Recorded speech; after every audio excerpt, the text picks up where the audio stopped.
ইমাম বয়সের ভাতা নেবার করা মনোভাব মুখ্যমন্ত্রী শুভেন্দু অধিকারী। দপ্তর এবং সংখ্যালঘু বিষয়ক ও মাদ্রাসা শিক্ষা দপ্তরের অধীনস্থ এই সরকারটা যে ব্যবস্থাপনা নিচ্ছে তাতে তো তাহলে শিক্ষা ব্যবস্থার একটা বড় অংশকে তারা বাদ দিতে চাইছে। আসলে তারা সামগ্রিকভাবেই শিক্ষার উপর যে তাদের আক্রমণটা রয়েছে। আসসালামু আলাইকুম ভিউয়ার্স, দেশ ও দেশের বাহির থেকে যারা আমার ভিডিওটি প্লে করেছেন জানাচ্ছি আন্তরিক শুভেচ্ছা ও অভিনন্দন। আশা করি সবাই ভালো আছেন, সুস্থ আছেন, আলহামদুলিল্লাহ। তো ভিউয়ার্স, ভারতের পশ্চিমবঙ্গে বিজেপির উত্থানের সাথে সাথে মুসলিমদের উপরে যেন নেমে আসছে এক নরকীয়তা।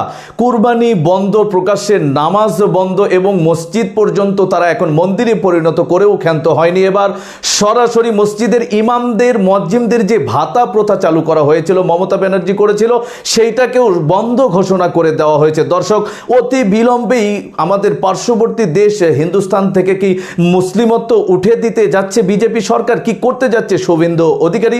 বিস্তারিত জানবো আমরা রিপোর্টে। সো ভিডিওতে যাওয়ার আগে ছোট রিকোয়েস্ট করবো, যারা চ্যানেলটি সাবস্ক্রাইব করেননি সকল আপডেট সবার আগে জানতে অবশ্যই চ্যানেলটি সাবস্ক্রাইব করে পাশে রাখবেন। দর্শক আসুন স্ক্রিনে।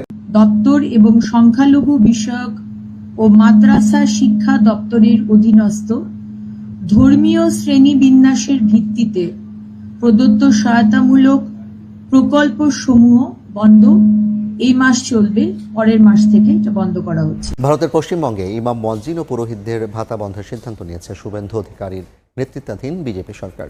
সোমবার রাজ্য সরকারের মন্ত্রিসভার প্রথম বৈঠকে সিদ্ধান্ত নেওয়া হয়। সাবেক মুখ্যমন্ত্রী মমতা ব্যানার্জি 2012 সালে প্রথম ইমামদের জন্য মাসিক 2500 রুপি ভাতা চালু করেন। এরপর মুয়াজ্জিনদের জন্য একই ব্যবস্থা করা হয়। এসব ভাতা দেওয়া হতো রাজ্যের সংখ্যালঘু ওয়েলফেয়ার বিভাগ থেকে। এরপর 2020 সালে পুরোহিতদের জন্য মাসিক ভাতা চালু করা হয়। সুবিধাভোগীরা মাসে 1000 রুপি করে পেতেন। সবশেষ বিধানসভার নির্বাচনের আগে এটি 2000 রুপি করা হয়। তবে পশ্চিমবঙ্গে বিজেপি সরকার ক্ষমতা গ্রহণের পরপরই এই সুবিধা বাতিল করল। এই সরকারটা যে ব্যবস্থাপনা নিচ্ছে তাতে তো তাহলে শিক্ষা ব্যবস্থার একটা বড় অংশকে তারা বাদ দিতে চাইছে। আসলে তারা সামগ্রিকভাবেই শিক্ষার ওপর যে তাদের আক্রমণটা রয়েছে, সামগ্রিকভাবেই যে শিক্ষা প্রতিষ্ঠানগুলোকে সংকুচিত করে দিয়ে মানুষকে, সাধারণ মানুষকে শিক্ষার অধিকার থেকে বঞ্চিত করবার তাদের যে পলিসিটা রয়েছে, তারই একটা পার্ট কিন্তু এই মাদ্রাসার উপর আক্রমণ। একটা নির্দিষ্ট সম্প্রদায়কে টার্গেট করে তাদের নামাজ বন্ধ করে দিচ্ছি আমি, এই ধরনের একটা ভঙ্গি করে এই যে তারা করছে, এটা তো সম্পূর্ণভাবে অসাংবিধানিক, বেআইনি কাজ তারা করছে বলে আমার মনে হয়েছে। যে ওইটা তো হিন্দু রাষ্ট্র নয়, ভারত তো হিন্দু রাষ্ট্র হয়নি, ভারত তো হিন্দু রাষ্ট্র কোনোদিন হবে না। তাহলে ওদের সংবিধানটা, যে সংবিধানের শপথ নিয়ে ওরা এই সংসদ চালাচ্ছে, বিধানসভা চালাচ্ছে, আসলে সেই সংবিধানকে সম্পূর্ণভাবে লঙ্ঘন করছে। তাদের বিজেপি আরএসএসের এই যে হিন্দুত্ববাদী এজেন্ডা, হিন্দু রাষ্ট্র তৈরি করার এজেন্ডা, যেটা আসলে গরিব দরিদ্র মানুষের বিরুদ্ধে একটা অভিযান, যেটা সাধারণভাবে সংখ্যালঘু সম্প্রদায়ের বিরুদ্ধে যেমন একটা অভিযান, তেমনি এটা আসলে আমাদের দেশের যে ব্যাপক পরিমাণে দলিত, খেটে খাওয়া শ্রমজীবী মানুষ, তাদের বিরুদ্ধে আসলে হিন্দু রাষ্ট্রের একটা অভিযান। আমরা দেখলাম যে সংখ্যালঘু দপ্তরের যে মন্ত্রী, যিনি নতুন মন্ত্রী হয়েছেন, তিনি এতদূর অবধি বলে ফেললেন যে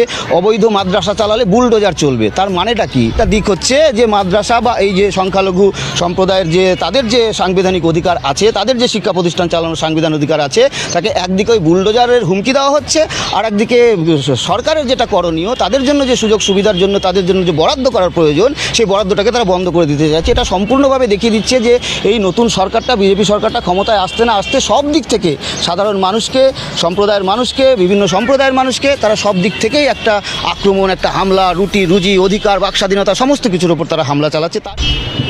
আজকেই ঘোষণা করা হয়েছে যে সংখ্যালঘু খাতে যে বরাদ্দ করা হতো সেটা স্থগিত রাখা হবে। মাদ্রাসা শিক্ষার খাতে এরকম ধরনের নিয়ম এরা তো তাই করছে এবং আমরা দেখলাম যে সংখ্যালঘু দপ্তরের যে মন্ত্রী, যিনি নতুন মন্ত্রী হয়েছেন, তিনি এতদূর অবধি বলে ফেললেন যে অবৈধ মাদ্রাসা চালালে বুলডোজার চলবে। তার মানেটা কি? অবৈধ মাদ্রাসা মানে কি? আমরা তো জানি যে বিভিন্ন ধরনের শিক্ষা প্রতিষ্ঠান দেশে রয়েছে। সেই শিক্ষা প্রতিষ্ঠান অবৈধ তখনই হতে পারে তাতে যে সেটা প্রশাসনিক একটা ব্যাপার, যে তার জমি জায়গা যেটা, যার উপর দাঁড়িয়ে সে ব্যবসা করছে, সেটা লিগাল কি ইললিগাল, সেখানটাতে বিভিন্ন ধরনের সুরক্ষা বিষয়টা, শিশু সুরক্ষার বিষয়টা ইত্যাদি বিষয়গুলো মান্য না করলে সেখানটাতে বৈধতা অবৈধতার প্রশ্ন আসে, এবং সেটা সমস্ত শিক্ষা প্রতিষ্ঠানের ক্ষেত্রে প্রযোজ্য।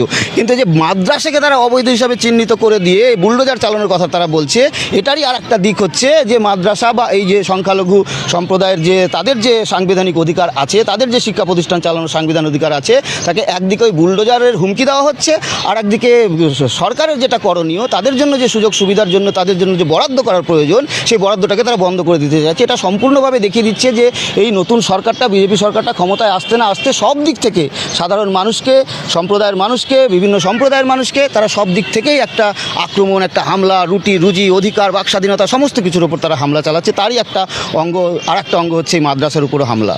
তাহলে কি এই যে বিজেপি সরকার বর্তমানে পশ্চিমবঙ্গে এসেছে, তাহলে কি মাদ্রাসা শিক্ষা কোনোভাবে বন্ধ হয়ে যাবে?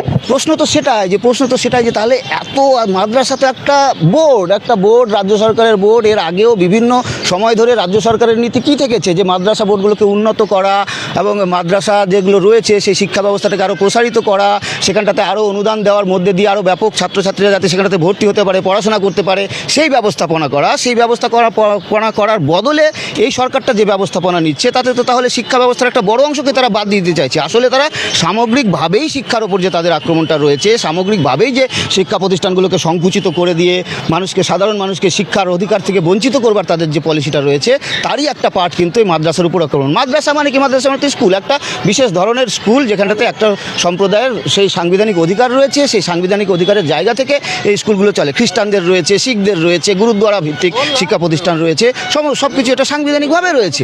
তাহলে এটা আসলে যে শিক্ষার উপর সামগ্রিক তাদের যে হামলা, তারই একটা অঙ্গ হিসাবে বুঝতে হবে এবং একই সাথে তাদের যে সাম্প্রদায়িক বিদ্বেষের রাজনীতি, সেই বিদ্বেষের রাজনীতিটাকে এগিয়ে নিয়ে যাওয়ার জন্য করছে। এটা ব্যাপক রকমভাবে সাধারণ মানুষের শিক্ষার অধিকারের উপর একটা বড় হামলা নেমে আসছে।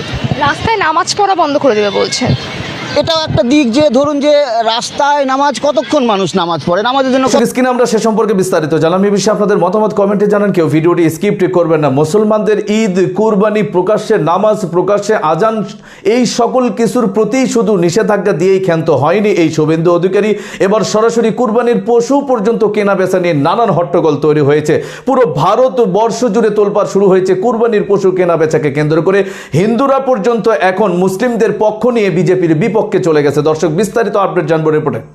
2026 সালের বিধানসভায় পশ্চিমবাংলায় বিজেপি সরকার ক্ষমতা আসায় প্রত্যাশিতভাবেই গো হত্যা বন্ধ নিয়ে সরকার নোটিফিকেশন জারি করেছে। এই নোটিফিকেশনে স্পষ্ট করে বলা হয়েছে 14 বছরের কম বয়সী কোনো গরু বা মহিষকে হত্যা করা যাবে না। পশ্চিমবঙ্গের এমন একটা সময়ে বিজেপি সরকার আসীন হয়েছে, ঠিক তার 22 দিনের মাথায় কোরবানি ঈদ। এই কোরবানি ঈদে আবহমান কাল ধরে পশ্চিম বাংলার মুসলিমেরা গরু এবং ছাগল কোরবানি দিয়ে আসছে। হঠাৎ করে গো হত্যা বন্ধের নির্দেশ জারি করলে মুসলিমদের ভাবাবেগে যে আঘাত লাগতে পারে তা নিয়ে বিজেপি সরকার তো বিন্দুমাত্র বিচলিত থাকবেন না, এটাই স্বাভাবিক। কারণ এই পশ্চিম বাংলায় বিজেপির ভোটের প্রধান এজেন্ডাই ছিল রোহিঙ্গা মুক্ত, বাংলাদেশি মুক্ত পশ্চিম বাংলা। এখন মজার যে বিষয় হলো, এই কোরবানিতে গোহত্যা বন্ধ করতে গিয়ে পশ্চিম বাংলার সংখ্যাগুরু হিন্দু সম্প্রদায়ের মানুষের মাথায় হাত। এ যেন বিনা মেঘে বজ্রপাত। আমার মতন মহিলা, আমি মহিলা সমিতি থেকে 5 লাখ টাকা নিয়েছি, চলো আমার ব্যাংকে। আমরা তো একজন হিন্দু, জানি না গরুকে কি করতে হবে, গোমাতা করতে হবে। গোমাতা যদি করবি তাহলে সরকার বাড়ি নিয়ে গোমাতা করুক। 13ই মে রাজ্য সরকার যখন এই নোটিফিকেশন জারি করলো, তখনও রাজ্যের অধিকাংশ খাটালের গরু বিক্রি হয়নি, গরু দামাদাম চলছে। অধিকাংশ হাটগুলোতে গরু উঠতে শুরু করেছে বিপুল পরিমাণে। ঠিক সেই সময়ে এই নোটিফিকেশন জারি হবার পর মুসলিম সম্প্রদায়ের মানুষ মারাত্মকভাবে সন্ত্রস্ত। ইতিমধ্যে এই নোটিফিকেশনকে হাতিয়ার করে পশ্চিমবাংলার বিভিন্ন অঞ্চলে রাতারাতি গজে উঠছে গোরক্ষক বাহিনী, হিন্দু রক্ষা মঞ্চ বাহিনী, এই নানান ধরনের বাহিনী বেশ কিছু জায়গায় বিক্ষিপ্তভাবে মুসলিম গরু ক্রেতাদের উপরে হামলা করে কিছু বিক্ষিপ্ত ঘটনা ঘটিয়ে ফেলেছে। স্বাভাবিকভাবেই মুসলিম সম্প্রদায়ের মানুষ গরু কোরবানি দেওয়ার থেকে পিছু পা হয়েছে, আর তাতেই পশ্চিমবাংলার অর্থনীতিতে একটা বড়সড় আঘাত। কারণ এই কোরবানি ঈদকে সামনে রেখেই পশ্চিমবাংলার অসংখ্য হিন্দু পরিবার প্রতি বছর তারা গরু পালন করতেন, আর এই কোরবানির বাজারে গরু বিক্রি করে তারা বিপুল অঙ্কের মুনাফা লাভ করতেন। তাই এই মুহূর্তে যখন প্রতিটা খাটালে গরু ভর্তি, ঈদ প্রায় চলে এলো বলে আর মাত্র 1 সপ্তাহ বাদেই কোরবানি ঈদ, কিন্তু এখনো গরু বিক্রি হয়নি অসংখ্য বাড়ির। ইতিমধ্যেই 3 জন হিন্দু সম্প্রদায়ের মানুষ তারা আত্মহত্যা করেছেন ঋণের দায়ে। ওই আমার বড় ছেলে মারা গেল, দেনার জলে গরু তুলেছিল, দেনার জলে। যাতে আমার গরুগুলো বিক্রি হোক, আমার ছেলেটা যাতে বেঁচে থাকে সেই চেষ্টা করো। গরু যাতে বিক্রি না হয়, আমার ছেলে পরিবার। আমাদের এই গরু বিক্রি করে আমাদের সংসার চলে। আমি আজকে ওপেন আমাদের আর্থিক সমস্যা, সরকার যে পেটে লাথি মারলো আমাদের, এই লাথি মারার কষ্ট, এই যে কি যন্ত্রণা দিয়েছে, এর থেকে আমি সাথে নিয়ে ঘুরছি।